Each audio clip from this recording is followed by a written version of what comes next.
In today's episode, I have a very interesting guest with me here today. I'm with Paul Guy, who is the Marketing and Communications Director at Techfynder, and he's been with the company moving from head of marketing up to the marketing director. So he has been really seeing the ins and outs of marketing at Techfynder. And Techfynder, just to make it short, helps essentially to find contractors and jobs in IT, pharma, engineering, banking, insurance, and so on. But Paul is going to be the much better person to give us an insight about Techfynder and his journey in the company. So, Paul, welcome to the show.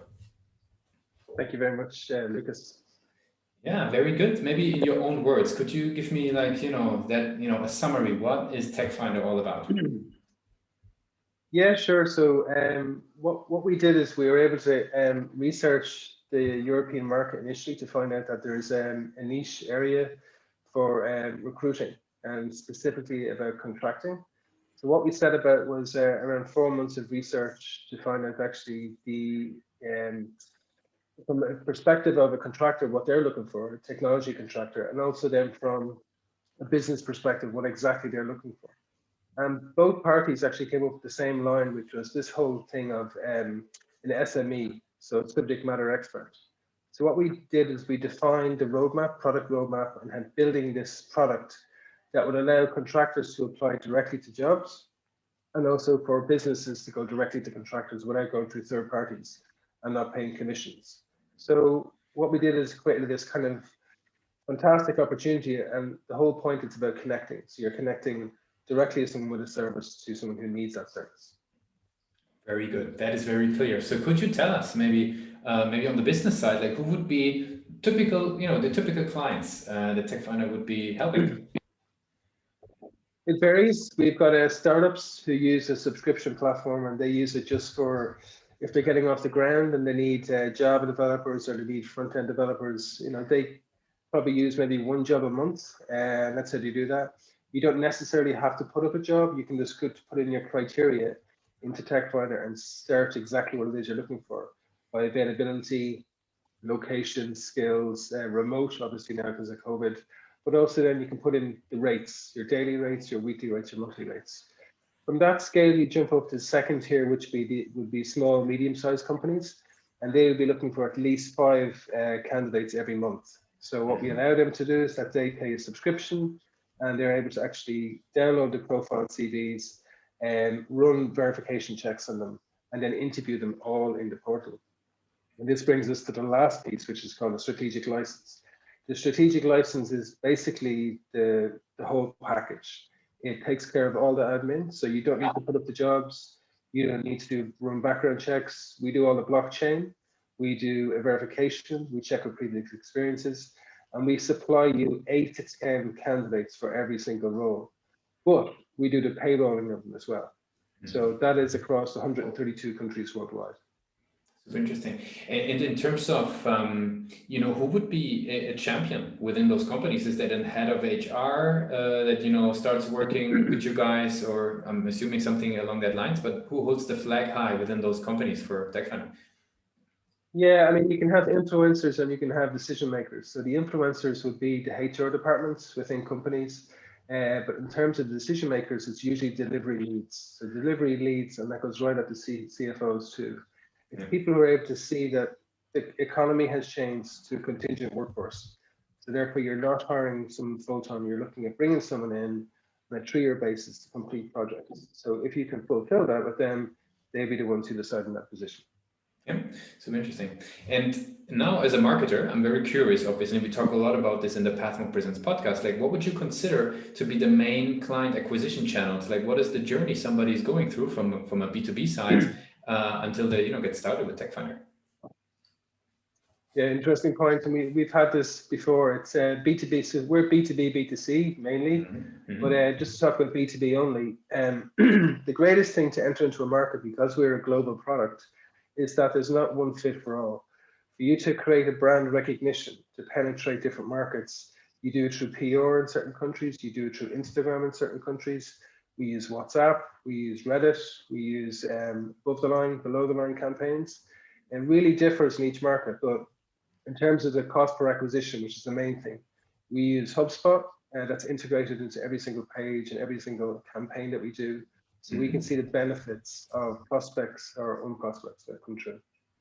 So interesting. You brought up HubSpot actually there, and it brings me to my next question about the website. Like, how do you think about the website as a B2B generation? Obviously, individuals finding jobs, that is clear. But from a B2B angle, like, how do you look at the website, and what role does it play in acquisition of those clients? Yeah, I don't like calling websites anymore because they're now they're almost AI. They're part of your process, your tool, your success story.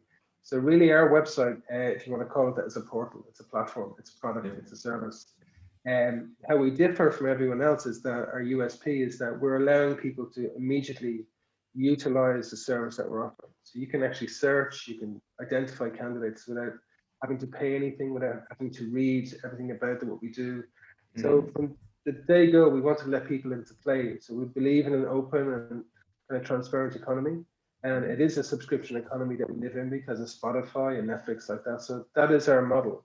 And that is the way the world has already changed.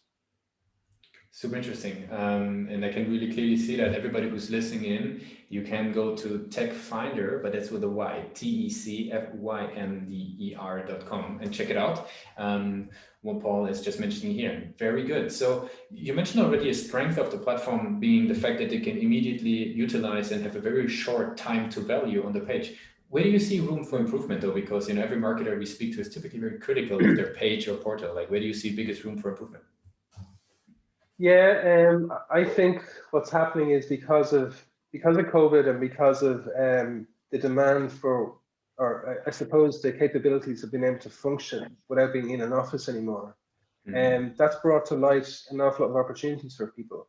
So we do have clients in North America, in Seattle, who are able to utilize a product development team that are based from Brazil to India to North Africa and all over Europe. So I think what we have is that we can provide you with a niche of exceptionally talented people, but not at the rates that you're normally paying. And we can show you that the functionality of this is more beneficial to your business. And at the end of the day, it gives you a return on investment. Mm-hmm. Cool. Very good. That definitely gives an idea about the platform in itself. I would love to switch a little bit sort of perspective, right? And talk, you've years in marketing experience. So I'm curious what you think is currently the biggest challenge when it comes to, bringing innovation into, your role within marketing.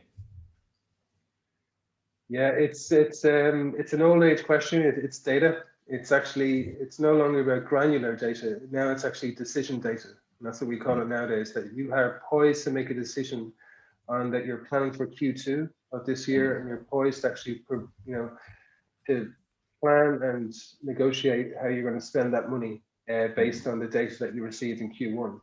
So the biggest challenge for us in terms of innovation is always going to be, it's not so much the social media challenge, it's actually being able to influence people to talk about you before you go into them. So in Mhm. an ideal scenario, for my background in startup and corporate, we want the companies to come to us because we want to penetrate different markets with our brand. The single biggest thing that's going to happen is VR. So the VR in terms of recruiting people and able to justify that you're going through a process through video, that you're able to actually check heat spots and make sure that that person is the right candidate for your role. Okay. And when I would say, what is the biggest challenge in marketing when it comes to return on investment in your perspective?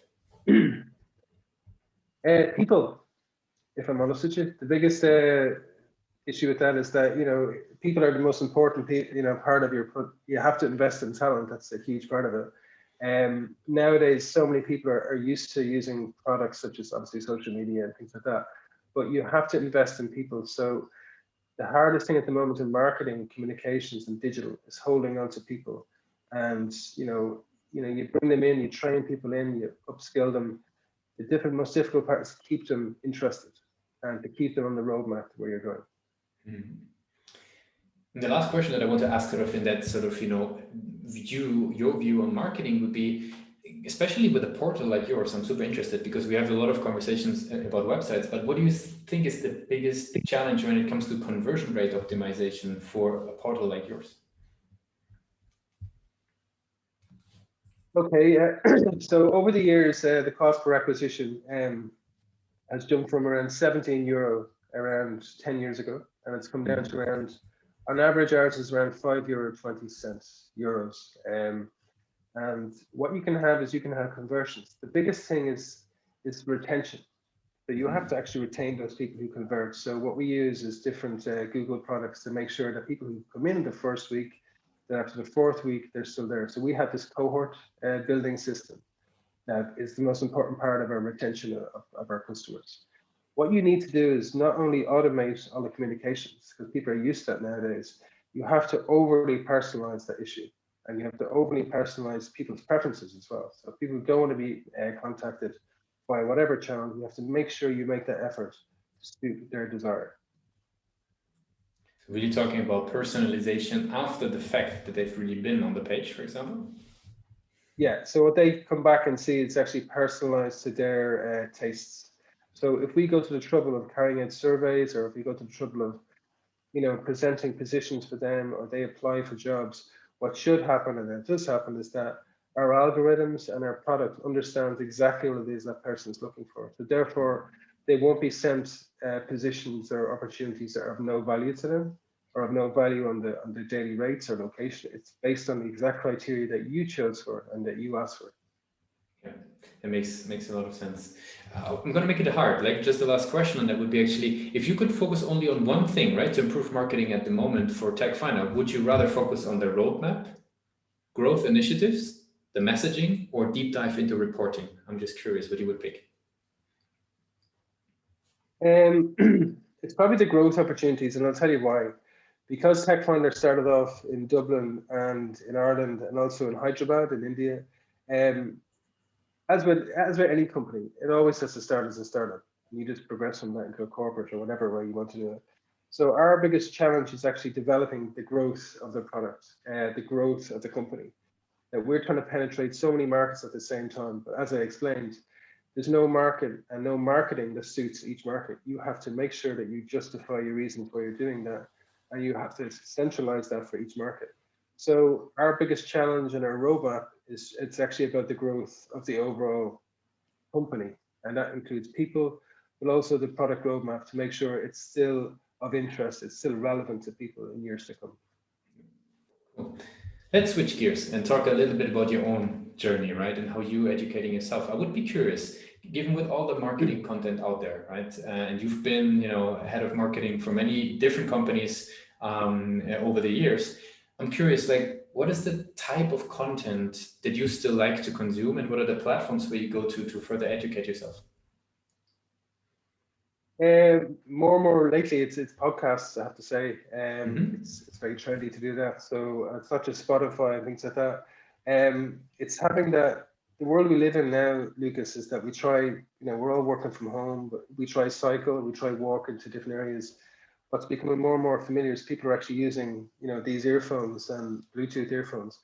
But it's what you do at that time that you listen and you upskill and you educate yourself by listening to podcasts. So from my perspective, I always look to Brazil and Sao Paulo because these are the best, in my opinion, the best UI UX designers out there.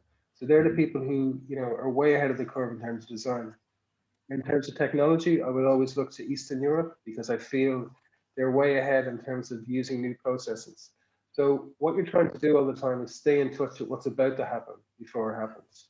From my own personal perspective, in terms of my own well-being, you have to stay focused every day when you work the hours I work. And what helps you with that is that you're listening into something that's just going to keep you motivated for the day. At the same time, when you speak to your teams every day, albeit in Ireland, Europe, India, or America, you have to motivate them. So you have a sense of responsibility for your teams. Very cool. I want to wrap it up with our rapid fire questions. Are you ready for those? Go ahead, yeah. What is the last book that you read or listened to, for that matter? The last book I read was an Ian Banks book. He's a Scottish author in the island of Fife, and it was called Complicity. Mhm. What's the one single thing that your company is focused on the most at the moment? People. If there would be no boundaries in technology, what's the one thing that you would wanted to have fixed for the company today? a very good question. I think, would you believe, I think we would have been, the URL we have today took a long time to actually get there. And I think if we had started that from the start, it would have made life an awful lot easier. What's the last thing that kept you awake at night about the company? What's about to happen in 5.5 hours after I go to sleep, because India is ahead of us in time. So I know it's about to happen. Very good. And last question would be, if today would be your very first day, right, joining Techfynder, what's the one thing that you would give yourself as an advice? Yeah, it's another very good question. I think it's actually a Johnny Ive quote, if I could say it, is that what you need to do is remove the clutter and the complexity of process and focus in on a linear solution. And that's what I try to live by if I can, at least every week. Well, I really appreciate that you took the time for the Pathfinder Presents podcast today. I want to give you the very last word. If somebody would be forgetting everything that we discussed, what's the last thing, well, what's the one thing that they should remember about Techfynder? We've lots of USPs, but the main thing you should know is it's direct.